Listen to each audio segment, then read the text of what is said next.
詩篇37篇第14節，惡人已經弓上弦，刀出鞘，要打倒困苦窮乏的人，要殺害行動正直的人。喺呢度呢，特別係講到呢啲嘅惡人，佢將要點呢？嗱，呢度呢有幾個重點。第一個重點呢，就係講到呢啲嘅惡人係已經弓上弦，即係話呢，佢哋已經準備緊啊，將嗰把弓係擺咗上，即係預備嗰啲箭。咁另一方面呢，刀出鞘，嗰個鞘呢，就係刀嘅裝刀嘅盒嚇，即係或者劍啊嗰啲嘅劍套。咁所以話呢，嗰把刀已經掹咗出嚟㗎咯喎，即係話無論係弓，無論係刀，都係準備緊呢，要進行下一步嘅呢，就係要打倒困苦窮乏的人。咁即係呢度呢，惡人嗰種嘅攻擊嘅武器啊，係已經準備緊啦。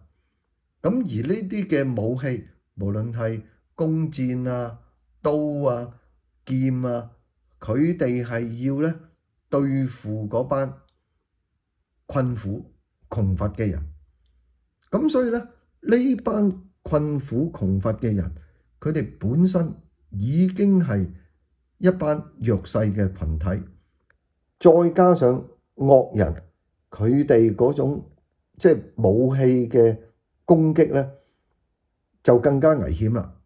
所以呢，喺呢度即係再突出呢班嘅惡人呢，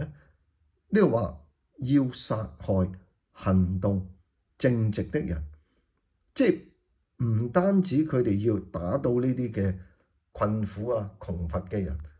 進一步呢，佢哋係要殺害嗰啲呢行動正直嘅人。嗱，所以呢個呢，將嗰啲惡人同呢啲行動正直嘅人，其實係一個好強烈嘅對比。而喺呢種嘅對比裏邊呢，惡人係喺一個主導嘅地位，佢哋主導呢